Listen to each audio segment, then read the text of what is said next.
When I opened my garage, my HOA president screamed I stole her car. Then the cops arrived. The night started like any other in Willow Creek. A calm suburban neighborhood, too perfect on the surface, but with rot underneath. I woke to the sound of shattering glass and the bitter taste of smoke. My house was already ablaze, flames racing through walls like they had been waiting for this moment. I barely escaped, stumbling barefoot into the street as the inferno devoured everything I owned. My neighbors stood in shock, whispering, but across the street, HOA President Karen Whitmore didn't look horrified. She looked satisfied. That's when suspicion took root. While firefighters worked, I caught her gaze. She stood with her arms folded, lips curled in the faintest smirk. When a neighbor rushed to comfort me, Karen simply muttered, "Maybe this will teach him to follow the rules." I froze. My house was still burning, yet she treated it like punishment I deserved. That wasn't grief. That was gloating. The smell of smoke still lingered in the air when the detectives arrived, mingling with the bitter stench of charred wood and melted plastic. Yellow tape cordoned off what was once my home, now nothing more than a blackened skeleton of beams and ash. Neighbors whispered from their porches, watching as the fire inspectors sifted through the remains with gloved hands and cold precision. At first, their tone was clinical, almost routine. One of them knelt near the basement stairwell, holding up a scorched piece of copper wiring. "Could have been electrical," he murmured, jotting a note in his pad. I felt a fleeting hope. Maybe this nightmare was just a tragic accident. But then the murmurs shifted. Another detective crouched lower, pulling his flashlight across a darkened patch near the foundation. His expression hardened. "This isn't right. Look at the burn pattern." He touched the wall with a gloved finger and scraped something into a small evidence vial. The beam of his flashlight caught the faint, oily shimmer clinging to the concrete. "Accelerant," he said grimly. "Gasoline. Someone wanted this fire to spread." The words landed like a hammer in my chest. My heart thudded, a cold sweat breaking across my skin. Arson. Someone had deliberately set fire to my house. The lead detective, a tall man with sharp eyes, turned toward me. "Mr. Harris, I need to ask, do you have anyone who might want to harm you? Any disputes? Enemies?"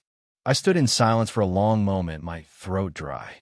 The names of colleagues, distant acquaintances, even strangers flickered through my mind. But one name drowned them all out, rising with clarity and venom. "Karen Whitmore," I said, the syllables sharp as glass. The detective raised an eyebrow, scribbling the name into his notebook. "And who is Ms. Whitmore?" I swallowed hard, feeling the weight of every neighbor's eyes on me from across the street.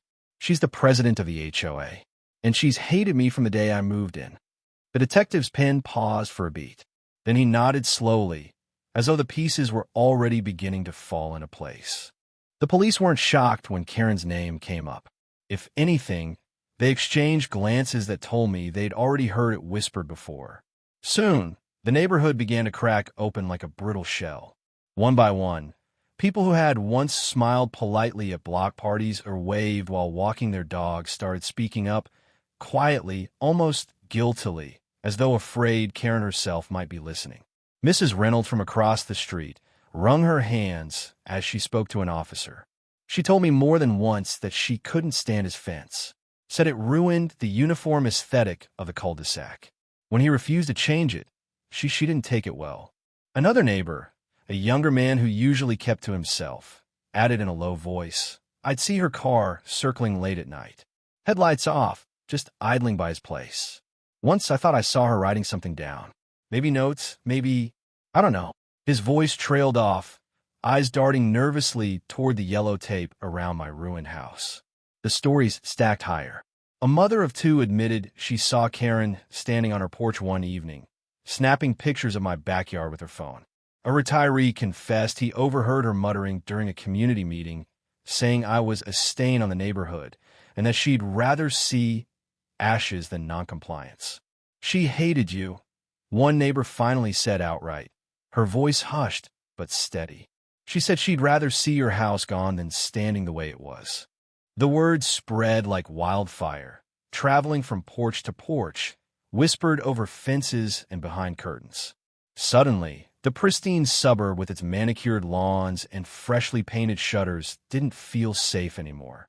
It felt like a stage, and I was the unwilling star of a show everyone had secretly been watching unfold. The detectives scribbled it all down, their pens racing across their pads. But I noticed something they didn't say out loud. Every single neighbor had a story, a suspicion, a warning about Karen. And yet, not one of them had spoken up until now, after the flames. The days following the fire were a blur of ash and despair. My home, the one I'd spent years turning into a sanctuary, was now a charred skeleton of memories. I could still smell the smoke clinging to my clothes, a constant reminder of everything I'd lost. But I clung to one sliver of hope, the insurance claim. It was supposed to be my lifeline, the way to rebuild from the ruins. That hope, however, was shattered when I got the call from my insurance adjuster, Mr. Thompson, on a gray, rain-soaked afternoon. Ms. Harper, his voice crackled through the phone, heavy with reluctance. I'm afraid there's a problem with your claim. I gripped the phone tighter, my heart sinking. What kind of problem? He hesitated, and in that pause, I felt the weight of something ominous. Someone filed an anonymous tip with the insurance company. They're claiming you set the fire yourself. For the money. The words hit me like a punch to the gut. My knees buckled, and I sank onto the cheap motel bed where I'd been staying since the fire. Arson. Fraud. The accusations were absurd, but they carried a venom that could poison everything. I knew instantly who was behind it. Karen. Karen Mitchell, my former friend turned nemesis, had been a shadow in my life for years. Once we'd been close, sisters, almost. But jealousy and betrayal had twisted her into someone unrecognizable. It started with small slights, petty gossip, subtle digs. Then, when my bakery business began to thrive, her resentment grew into something darker. She'd spread rumors before, but this was a calculated move to destroy me, to strip me of not just my home, but my reputation, my future. Miss Harper, are you still there? Mr. Thompson's voice pulled me back. Yes, I whispered, my voice hoarse. Who would say something like that? The tip was anonymous, he said, but his tone suggested he didn't entirely believe it himself. The company has to investigate, though. It's standard procedure for claims involving potential fraud. We'll need to review evidence, interview witnesses, and inspect the site again. It could take weeks, maybe months. Months? My voice cracked. I have nothing, Mr. Thompson. I'm living out of a motel room with 2 suitcases and a maxed-out credit card. I need that insurance money to start over. I understand, he said, and for a moment his voice softened. I'll do what I can to expedite the process, but you need to prepare for a thorough investigation. If there's any evidence you can provide, alibis, receipts, anything to prove you weren't involved, it'll help your case. I hung up the phone, my hands trembling. Evidence. Alibis. The words swirled in my mind, but all I could see was Karen's face, her smug smile, her cold eyes. She'd been at my bakery's grand opening, clapping politely while whispering to others about how I'd probably fail in a month. When the fire broke out, I'd seen her lingering across the street, watching the flames with an expression I couldn't quite read. Now I understood. She wasn't just watching my world burn. She was stoking the fire. I grabbed my laptop and started digging. If Karen thought she could bury me with lies, she was wrong. I wasn't just fighting for my insurance claim. I was fighting for my life. I pulled up old messages, emails, anything that might show her pattern of hostility. There was the text she'd sent 6 months ago, veiled as a joke. Careful, your luck's too good. Something's bound to burn. At the time, I'd brushed it off. Now it felt like a threat. I called my friend Jamie, who'd been with me the night of the fire. Jamie, I need you to tell the insurance company exactly what happened that night. Where we were, what time we left the restaurant. Everything. Jamie's voice was steady, reassuring.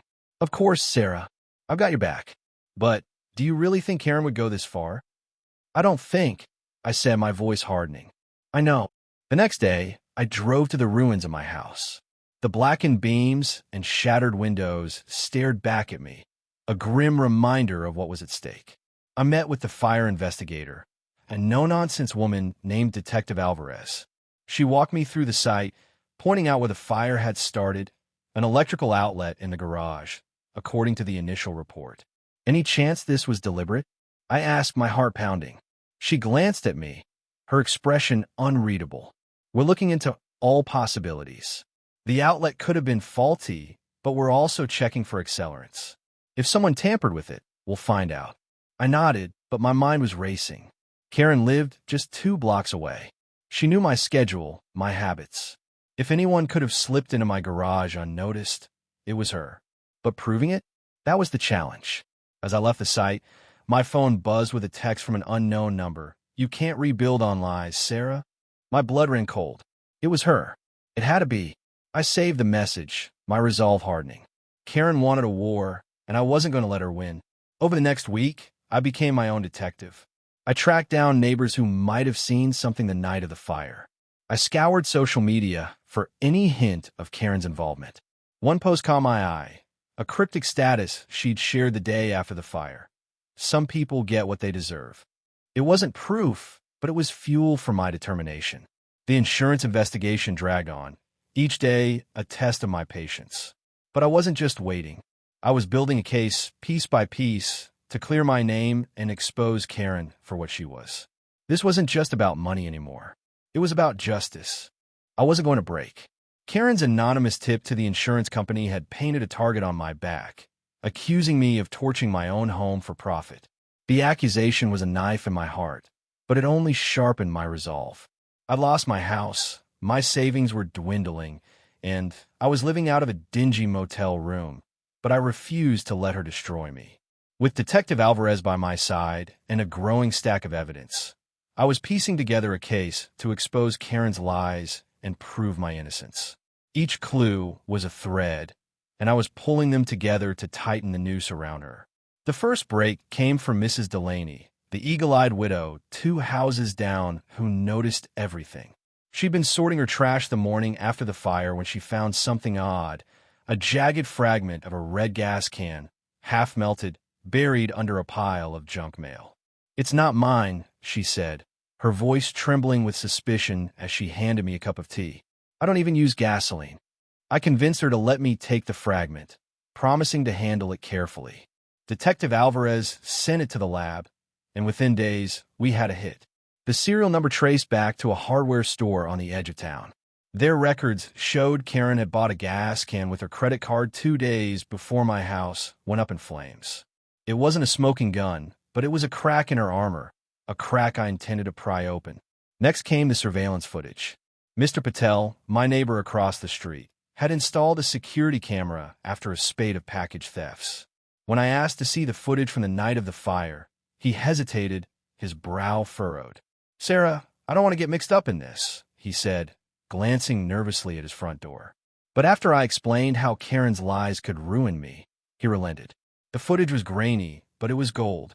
At 11:47 p.m., a silver sedan matching Karen's car circled my block 3 times, slowing near my driveway each time. The license plate was too blurry to read, but the car's make, model, and distinctive dent on the rear bumper were unmistakable. Detective Alvarez watched the video with a steely gaze. "This is promising," she said, scribbling notes. "I'll get the traffic cams from nearby intersections to confirm it's her." The most chilling discovery was at my own house, or what was left of it. I'd returned to the ruins one freezing morning, armed with a flashlight and a desperate need for answers. The blackened beams and shattered glass felt like a graveyard of my past. As I sifted through the debris under my collapsed porch, my fingers brushed against a crumpled piece of paper. It was an HOA violation notice, one of Karen's petty crusades, this time about my mailbox being non-compliant. The paper was charred, brittle, and reeked of gasoline. My stomach churned as I bagged it and handed it to Alvarez. The lab results came back 2 days later. The paper was soaked in gasoline with the same chemical markers as the fire's origin point in my garage. "This wasn't just left here by accident," Alvarez said, her voice low. "Someone wanted it to look like you had a motive." Each piece of evidence fueled my anger and my purpose. Karen hadn't just tried to burn my house. She tried to burn my life to the ground. I kept replaying that anonymous text. You can't rebuild on lies, Sarah. The hypocrisy made my blood boil. She was the liar, the schemer, and I was going to prove it. I spent late nights at the library, digging through public records for anything that could tie her to the fire. I found a police report from 2 years ago when Karen was questioned about vandalism at a competing bakery. No charges were filed, but it showed her pattern. When she felt threatened, she struck back with malice. I leaned on Jamie, my friend and alibi, who'd been with me at a restaurant the night of the fire. She gave a sworn statement, too. Alvarez, confirming we were sipping wine at La Bella Vita until 10:30 p.m., miles from my house when the fire started. Sarah, this is getting scary, Jamie said over the phone, her voice tight. If Karen's doing this, what's next? I didn't want to think about it, but the question gnawed at me. Karen wasn't just vindictive. She was dangerous. The insurance company wasn't making things easier. Mr. Thompson, my adjuster, called with updates that felt like punches. The evidence is helpful, Sarah, but the fraud allegations are serious. We need undeniable proof to clear you. Undeniable proof. The phrase echoed in my mind as I stared at the motel's peeling wallpaper. How do you prove you didn't do something? My savings were nearly gone, and the motel bills were stacking up. Time was slipping away, but I wasn't giving up. One night, while scrolling through Karen's social media for clues, I found a photo she'd posted the day before the fire. She was at a gas station, smiling smugly with a caption, ready for a big change. In the background, almost hidden in her car's open trunk, was a red gas can. My heart raced as I screenshot the image and sent it to Alvarez. It wasn't definitive, but it was another piece of the puzzle, another knot in the noose. Karen was cunning, always one step ahead, but I was catching up. I started double-checking the locks on my motel door and glancing over my shoulder in parking lots. If she was bold enough to set my house on fire, what would she do when she realized I was closing in? Still, I pressed forward. The gas can fragment, the surveillance footage, the gasoline-soaked HOA notice. Each was a weapon in my fight. I wasn't just building a case. I was building a wall to shield my future from her lies. And I was ready to see her face when it all came crashing down. The courthouse loomed like a fortress of judgment, its stone walls cold and unyielding. A week after uncovering the damning evidence against Karen, the gas can fragment, the surveillance footage, the gasoline-soaked HOA notice, I walked through its heavy oak doors, my stomach churning with nerves. I'd spent sleepless nights preparing for this moment, expecting to face Karen as a witness, to stare into her cold eyes and lay out the truth that would clear my name. My hands trembled as I clutched a folder of notes, my lifeline of evidence meticulously gathered with Detective Alvarez. This was it, the chance to expose Karen's lies and reclaim my life from the ashes of her betrayal. The courtroom was a sea of murmurs and polished wood, the air thick with tension. I took my seat in the gallery, my friend Jamie beside me, her hand squeezing mine for reassurance. "You've got this, Sarah," she whispered, but her voice wavered. We both knew the stakes. If the insurance company's fraud allegations stuck, I'd lose everything. Not just the claim to rebuild my home, but my reputation, my future. Across the room, Mr. Thompson, my adjuster, sat with a stack of papers, his face etched with professional neutrality. Detective Alvarez was there too, her sharp gaze scanning the room like a hawk. I tried to steady my breathing, but my heart pounded as the judge entered, her black robe commanding silence. I expected Karen to slink in as a witness, maybe smirking from the stand, ready to twist her lies into something believable. I'd rehearsed my testimony 100 times, ready to counter her accusations with the evidence we'd built. The gas can trace her credit card, her car circling my block on the night of the fire, the HOA notice drenched in gasoline. But as the bailiff called the case, the state versus Karen Mitchell, the room tilted. The door swung open, and there she was. Karen, not as a witness, but as the defendant. She strode to the defendant's table, her chin high, dressed in a sharp navy blazer that screamed confidence, as if she could charm her way out of this. Her blonde hair was pulled back tightly, her face a mask of defiance. But I saw it, the flicker of unease in her eyes as she glanced at the gallery, and met my stare. For a moment, our eyes locked, and I saw the woman who'd once been my friend, now a stranger who'd tried to burn my life to the ground. My shock gave way to a surge of vindication. She wasn't just present. She was on trial. The prosecutor, a wiry man named Mr. Callahan, began his opening statement.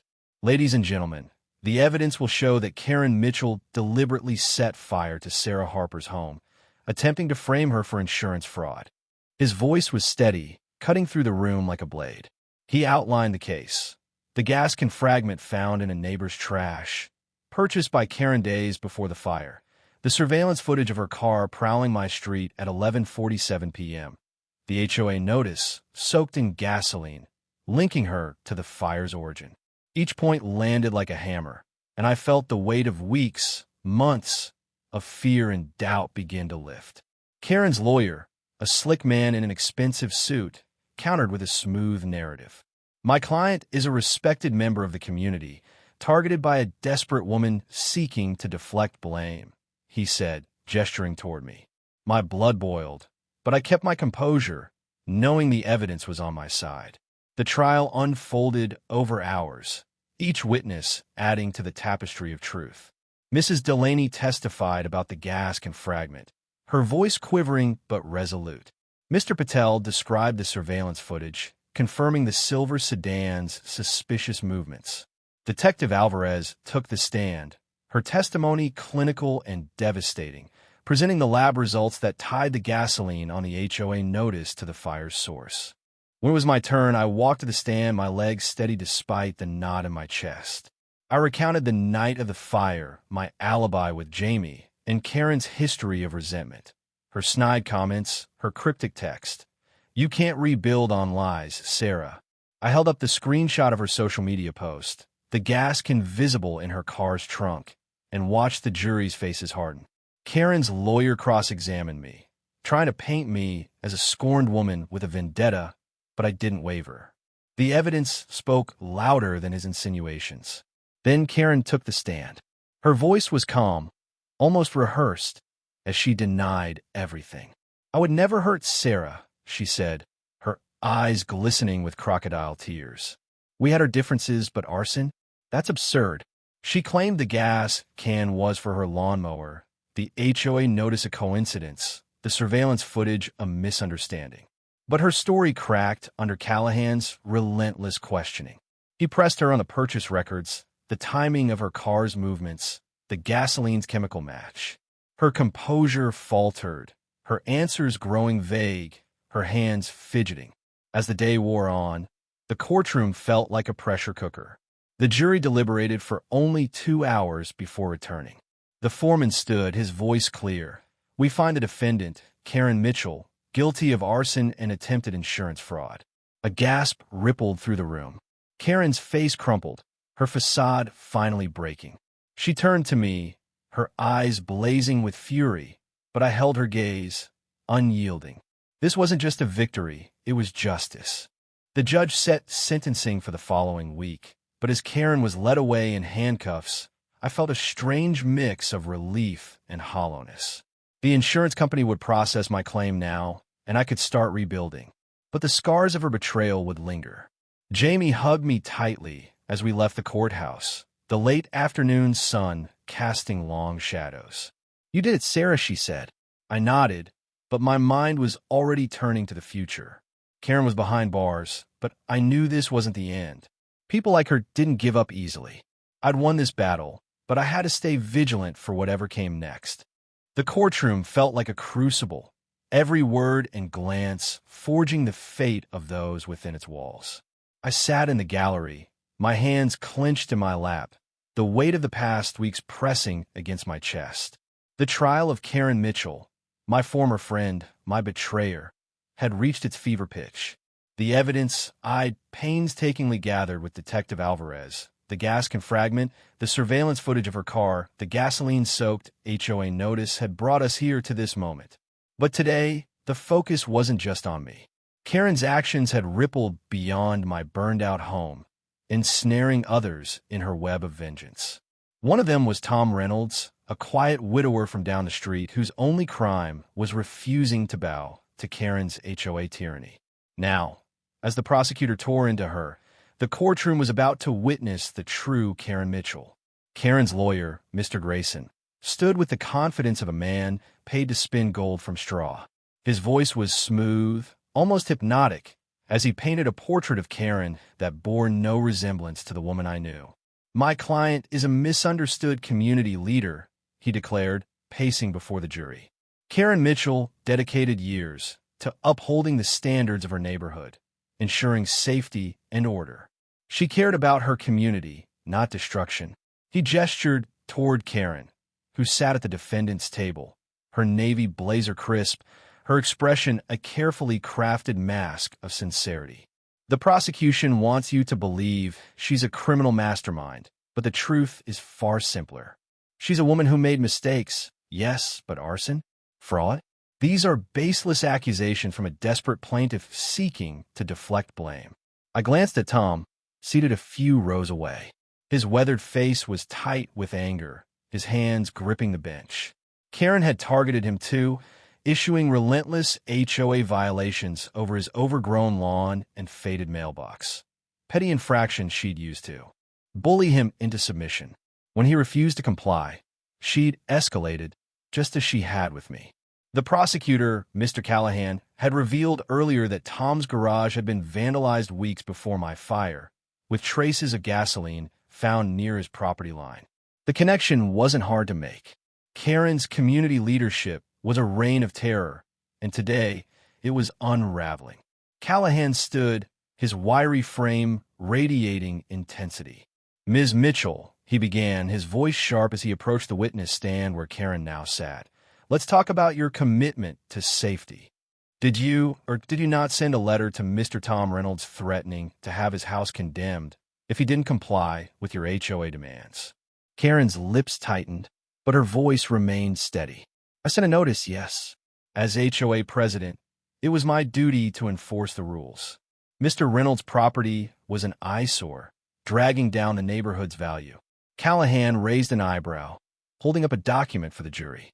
"This notice, dated 3 weeks before the fire at Ms. Harper's home, doesn't just cite violations. It threatens legal action to remove Mr. Reynolds' house. Strong words for a mailbox, wouldn't you say?" The courtroom stirred, murmurs rippling through the gallery. Karen shifted in her seat, her fingers brushing a stray lock of hair behind her ear, a nervous tic I recognized from years ago. "I was protecting the community," she insisted, her tone clipped. "Some people don't understand the importance of standards."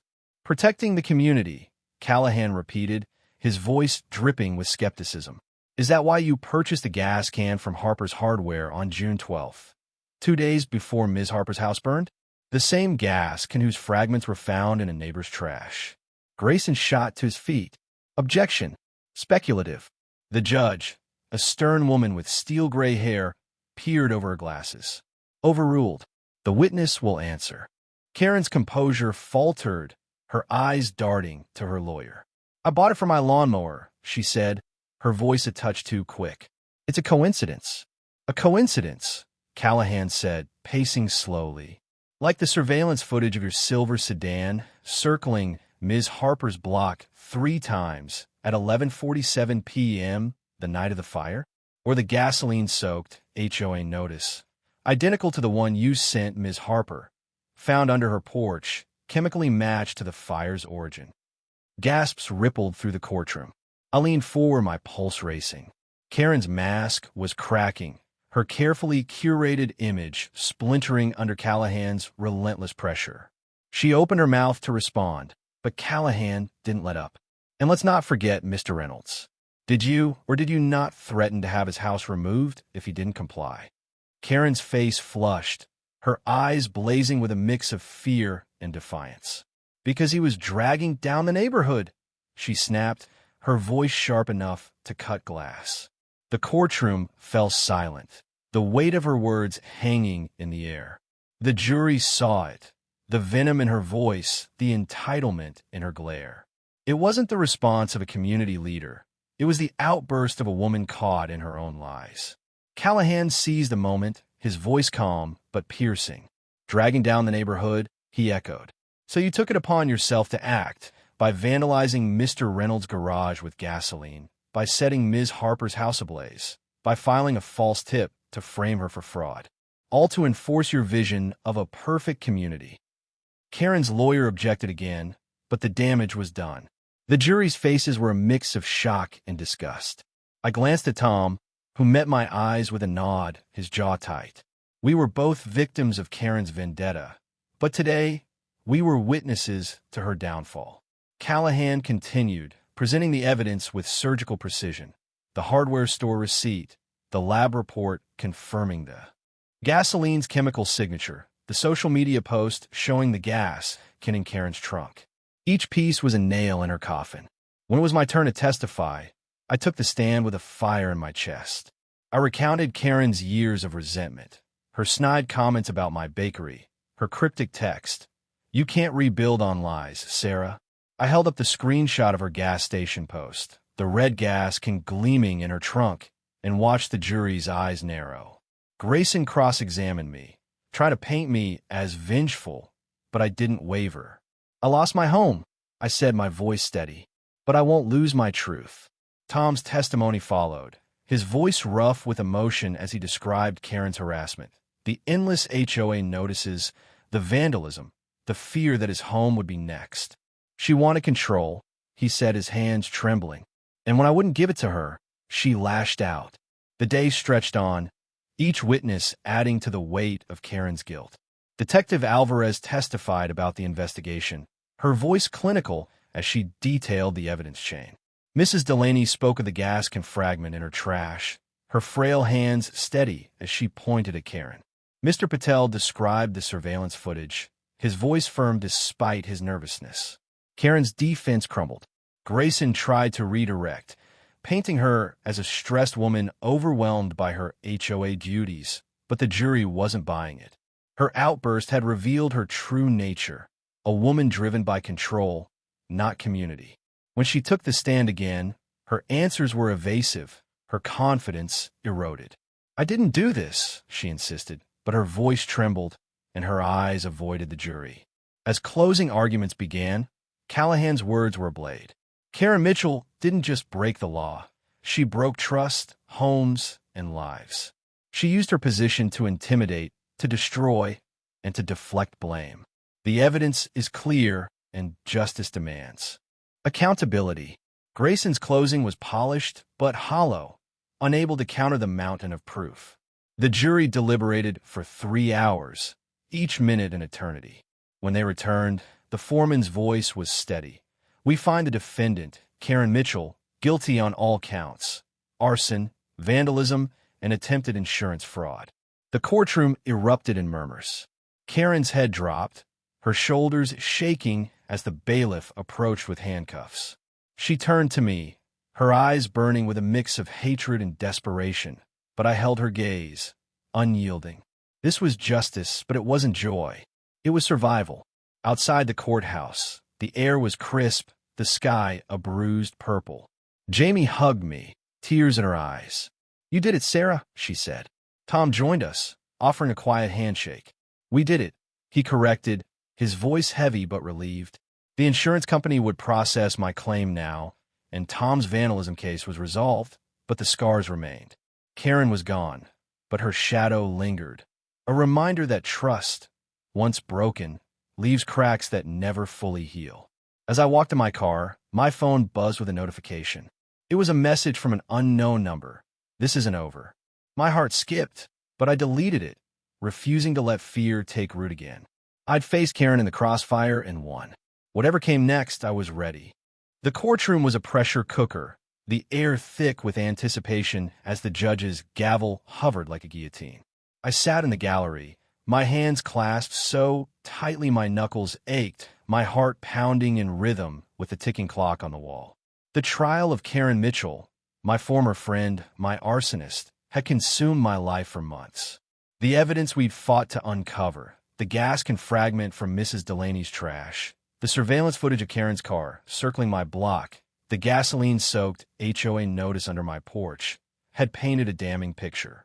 So had the testimony of Tom Reynolds, the widower down the street whose garage Karen had vandalized in her crusade for control. Now, as the jury filed back into the room, their faces unreadable, I braced for the moment that would either free me or bury me under the weight of her lies. The judge, a woman with a face carved from granite, surveyed the room. "Has the jury reached a verdict?" she asked, her voice cutting through the silence. The foreman, a middle-aged man with tired eyes, stood. "We have, Your Honor." He unfolded a piece of paper, his hand steady. "On the count of arson, we find the defendant, Karen Mitchell, guilty. On the count of attempted insurance fraud, guilty. On the count of reckless endangerment, guilty." The gavel came down hard, a thunderclap that echoed in my chest. "Guilty." The word reverberated, drowning out the murmurs that erupted in the courtroom. I turned to Karen, seated at the defendant's table, her navy blazer now rumpled, her posture rigid. For the first time since this nightmare began, her trademark smirk was gone. Her face was pale, her eyes wide with something I hadn't seen before, fear. The woman who'd orchestrated my ruin, who'd tried to frame me for burning my own home, who'd terrorized Tom and others with her HOA tyranny, was finally facing the consequences. The judge's voice was measured as she addressed Karen. "Ms. Mitchell, your actions caused irreparable harm to Sarah Harper, Thomas Reynolds, and this community. You abuse your position as HOA president to intimidate and destroy, culminating in a deliberate act of arson that endangered lives. The court sentences you to 7 years in prison for arson, 3 years for attempted insurance fraud, and 2 years for reckless endangerment, to be served consecutively. Additionally, you are ordered to pay restitution of $250,000 to Ms. Harper and $50,000 to Mr. Reynolds, along with fines totaling $100,000. Failure to comply will result in further penalties." The fines were a body blow to the HOA itself, which Karen had run like her personal fiefdom. Whispers had already spread that the organization, bled dry by her legal battles and mismanagement, was on the verge of collapse. Board members sat in the back row, their faces grim, knowing their reign of petty rules and power trips was crumbling alongside her. Karen stood as the bailiff approached, her hands cuffed behind her back. She turned, her eyes locking onto mine. Gone was the smug entitlement, the venom that had spilled out during her cross-examination outburst, because he was dragging down the neighborhood. Now, there was only desperation, a flicker of the woman I'd once called a friend. I held her gaze, unflinching. This wasn't just justice, it was survival. She tried to burn my life to the ground, to frame me for her crime, to ruin Tom for daring to defy her. But the truth had won. As Karen was led away, Jamie grabbed my hand, her eyes brimming with tears. "It's over, Sarah," she whispered. "You did it." Tom, sitting a few seats away, gave me a quiet nod, his weathered face softened by relief. But the victory felt hollow, like a fire that had burned out, leaving only ash. My home was gone, my savings nearly depleted, and the scars of Karen's betrayal ran deeper than the courtroom could heal. Still, the verdict meant I could move forward. The insurance company, once skeptical, had already begun processing my claim, thanks to the evidence and the jury's decision. Rebuilding was possible now, but it would be a long road. Outside the courthouse, the November air was sharp, the sky a slate of gray clouds. Reporters hovered near the steps, their cameras flashing as Karen was escorted to a police van.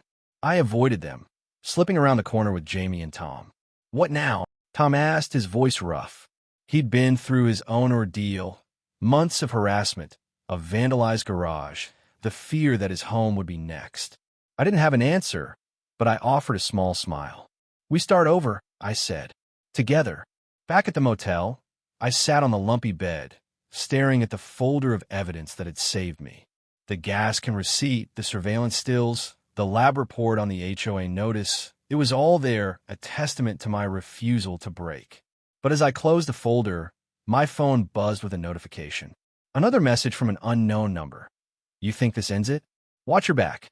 My breath caught, the words chillingly familiar to the text I'd received after the last hearing. This isn't over. Was it Karen, somehow pulling strings from behind bars? Or someone else, an ally carrying her torch? I deleted the message, but the unease lingered, a shadow at the edge of my relief. The next day, I met with Mr. Thompson, my insurance adjuster, at a coffee shop. He slid a folder across the table, his face softer than I'd ever seen it. "The claim's been approved," he said. "You'll get the full payout, plus interest for the delay. I'm sorry it took so long, Sarah." I nodded, the weight of months of uncertainty lifting, but not entirely. The money would help me rebuild. New walls, new memories, but couldn't erase the fear that Karen's influence wasn't gone. I drove to the ruins of my house, the blackened beams stark against the gray sky. Standing there, I imagined a new home rising from the ashes, a place where I could start fresh. But the mysterious texts gnawed at me. Karen was in prison, her power stripped, her HOA empire crumbling. Yet someone was watching, waiting. I thought of her outburst in court, the way she'd snapped about Tom, dragging down the neighborhood. That entitlement, that rage, it didn't vanish with a guilty verdict. It festered. I called Detective Alvarez, my voice steady despite the knot in my stomach. I got another text. I told her, reading the message from memory. She was quiet for a moment, then said, "We'll look into it." Karen had allies, people who bought into her community leader act. "Stay cautious, Sarah." Her words were a warning, but also a reminder. I'd face Karen and won. I could face whatever came next. That evening, I met Jamie and Tom for dinner at La Bella Vita, the restaurant where we'd been the night of the fire. Over wine and pasta, we toasted to new beginnings. Tom talked about fixing his garage, maybe planting a garden. Jamie shared plans to help me find a new place while my house was rebuilt. For the first time in months, I laughed, the sound foreign but welcome. The verdict had given me justice, but this, friendship, resilience, hope, was what would carry me forward. As I drove back to the motel, the stars were bright above, a rare clear night. I thought of Karen, locked away, her schemes exposed. The fines had gutted the HOA, freeing the neighborhood from her grip. But the texts, the whispers of threat, lingered like smoke. Justice had been served, but peace was still out of reach. I locked my door, checked the chain, and made a silent vow. No one would burn me down again. Not Karen, not her shadows. I was ready to rebuild, and this time I'd be untouchable. The lot where my home once stood was a blank canvas of earth and possibility. The charred scars of the past, now swept away by time and bulldozers. 6 months had passed since the judge's gavel fell, sealing Karen Mitchell's fate with a guilty verdict for arson, fraud, and reckless endangerment. The trial had been a crucible, forging me into something harder, stronger. The insurance claim, once tangled in Karen's lies, had finally cleared, depositing a lifeline of funds into my account. The HOA, Karen's petty empire, had dissolved under the weight of her fines and the community's outrage, leaving the neighborhood free from her suffocating control. Standing on that empty lot, the spring breeze carrying the scent of fresh soil, I wasn't broken. I was reborn. From the ashes of my old life, I was building a new one, not just a house, but a legacy of resilience. The journey to this moment had been grueling. After the verdict, I'd moved out of the dingy motel, renting a small apartment near the edge of town. It was modest, cramped, with creaky floors and a temperamental water heater, but it was a start. The insurance payout, bolstered by the court-ordered restitution from Karen, gave me enough to begin rebuilding my home. I hired a contractor, a gruff but kind man named Mike, who walked me through blueprints and timelines. "We'll make it better than before," he promised, pointing to a sketch of a modern, open-concept house with wide windows and a wraparound porch. I nodded, imagining a place where memories could take root again, untainted by smoke. But rebuilding wasn't just about bricks and mortar. Karen's betrayal had left scars deeper than the fire. The Gascon fragment, the surveillance footage of her silver sedan circling my block, the gasoline-soaked HOA notice under my porch, they were more than evidence. They were reminders of how close I'd come to losing everything. The trial had exposed her as a tyrant, not just to me, but to others like Tom Reynolds, whose garage she'd vandalized in her quest for control. Her conviction, 7 years for arson, 3 for fraud, 2 for reckless endangerment. Ensured she'd spend her prime years behind bars, haunted by the flames she thought she could wield. The fines, totaling $100,000, had gutted the HOA, forcing it to disband when board members resigned in disgrace. The neighborhood was free, but freedom came with its own challenges. As construction began, neighbors I'd barely known stopped by the lot, their faces a mix of curiosity and gratitude. Mrs. Delaney, the widow who'd found the gas fragment, brought me homemade cookies one afternoon. "You didn't just fight for yourself, Sarah," she said, her voice soft but firm. "You freed all of us." Her words caught me off guard. I'd been so focused on my own survival, clearing my name, securing the insurance money, that I hadn't realized the ripple effect. Karen's HOA had terrorized the neighborhood with endless violations and threats, from Tom's overgrown lawn to petty complaints about mailbox colors. Her downfall was a collective victory, a chance for everyone to breathe. Tom became an unexpected ally. Over coffee at the local diner, he shared his own story of harassment.